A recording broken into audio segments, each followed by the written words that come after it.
Hey guys, so this is a really new thing for me. I decided to start this channel called Merge Feast, and this is really my first time making any kind of content on YouTube. And I'd thought about making survivor related content before, but all of the projects that I had in mind were just these really large retrospectives or season rankings or GOAT lists, and those felt like a really difficult place to start. So I'm making this video here to kind of ease into the process of like content creation relating to Survivor, and I thought it was a really interesting topic. Now, I've been watching Survivor since I was very young. I'm talking 8 or 9 years old, and I've kept up with it ever since, even going back and watching every season, just consuming all of the content that I can about that show. So I started with season 25, Philippines, which is still my favorite season in terms of nostalgia, and I watched it live with my family for many years, and then later on, I would go back, watch the old seasons, and it kind of felt like my journey with Survivor culminated when I was watching season 40, Winners at War. I remember when it came out, I was so excited. I loved that season, and even though there are parts of that season that aren't perfect, I still love it. And when I mean it felt like my journey culminated with season 40, is that felt like the peak of my Survivor enjoyment. It felt like I'd gone back, I'd experienced the greatest seasons, and this is where my journey not ended, but it is where my journey came to its peak. And I was excited to keep watching Survivor after season 40, but I was also wary and I didn't feel like it could reach those heights again. And what I've heard from a lot of other casual fans of the show is that they felt the same way. It's clear that after season 40, the show started going in a very different direction. One that was more focused on interfering with the game and almost taking attention away from the contestants and then putting that attention on how much the game's mechanics are changing, how powerful these idols and advantages are. And it just felt like a lot of the personality of the game had been drained. The seasons were shorter. There were no themed seasons. There were no special locations. All of the seasons take place in Fiji. And these are still issues that I have with the show. Those were the issues that I had with the very first season of the new era with season 41, and there's still issues that I have with the show. And it's a big reason that when I'm watching episodes from the new era, I'm not as excited for Wednesday night as I used to be.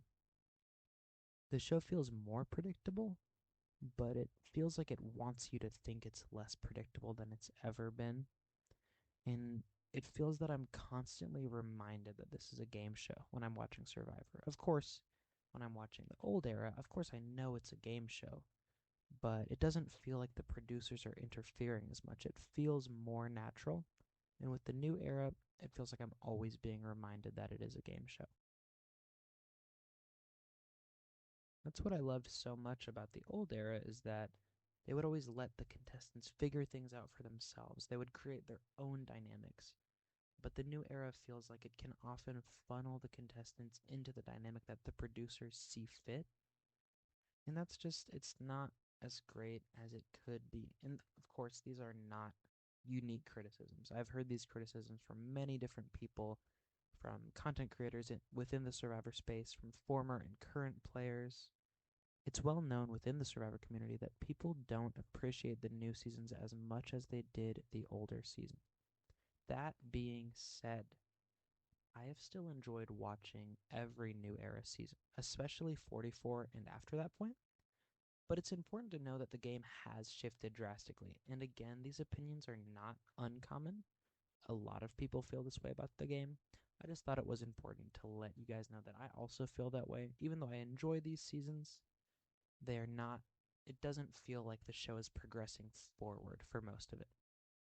It's also important to know that I'm stating these criticisms as someone who has never missed an episode of the new era. I'm watching every episode. I still consume content through the show and around the show. I just happen to have some pretty major flaws with it. But the reason that I still watch the show, I'm still looking forward to it despite it not progressing or moving along very naturally anymore. I still watch it because I think the casting, for the most part, is still excellent, and there's enough of what makes the show so great.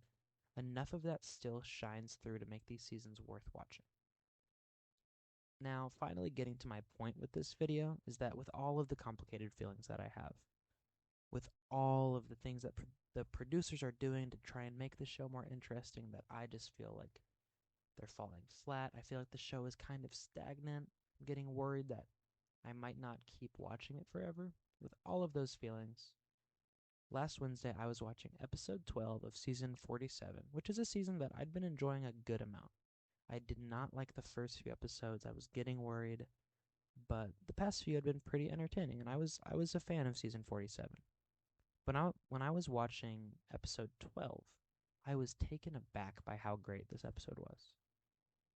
Like I said, season 47 is interesting. It's well cast. There's interesting dynamics and stories being told, but out of nowhere, episode 12 jumped out and was easily one of, if not the single best episode since Winners at War. And it felt like so many of the choices that I don't like from the new era were absent in this episode.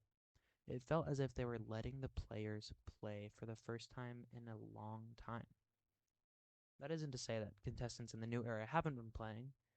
This just felt like an episode that was not steered by the producers as much as the earlier seasons have been. Of course, I know the producers have a lot to do with every episode. They have an influence on the game. It's not hidden. It just felt like the dynamic being strung together in episode 12, Operation Italy, was so fresh. It was so unexpected. Like if you told me the week before that there'd be an alliance of Andy making a move to get out Caroline, I would not believe you. I'd say there's no way. It just won't work. But it felt like the editing had come back in such a strong way. There was fun music. It felt like a heist was being performed. It was the biggest blindside. Like it reminded me of so many great moments in the show's history that I just hadn't been reminded of in a while. So I was so happy watching this episode. Like I said about the editing, it felt purposeful and direct rather than what I'd grown used to, and it brought me back. I want to tune in next week. I'm waiting for Wednesday as opposed to thinking, oh, there's a new Survivor episode on. I might catch it the day after. I might catch it Friday. But no, I'm going to be there. I'm going to be there live on Wednesday. I'm so invested in this story now, and that is solely because of how great this episode was. Another thing that I loved about this episode is that it felt like every interaction had a purpose for being shown. You know, things were not thrown in to fill that 90-minute time slot. Everything was set up, every scene had a reason, and the plan itself was executed to perfection. I understand that from a strategy side, Andy might have not set himself up super well to continue moving forward, but in a vacuum, this episode gives me a ton of hope for the future direction of Survivor.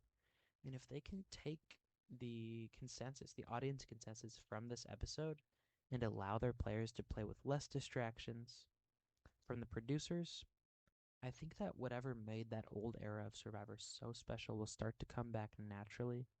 And if that does start happening, I will be thrilled. Thank you guys so much for watching. This is a super new thing for me. This is a new avenue for me. I'm really interested and I want to keep doing it.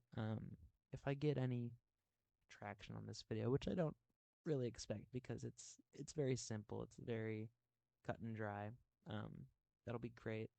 But just thank you for sticking around till the end. I do want to start on a larger retrospective project. You know, maybe looking at the past seasons of Survivor, doing a ranking. Um, I want to watch this ridiculously long series again and formulate more thoughts on that. And it's a project I'm interested in doing, if not just for myself, then for fun, you know? Let me know any criticisms or ideas or tips you guys might have for improving this kind of content. I don't know that I'll continue with it, but it's a cool experiment and I love to talk about this great show. Thank you guys.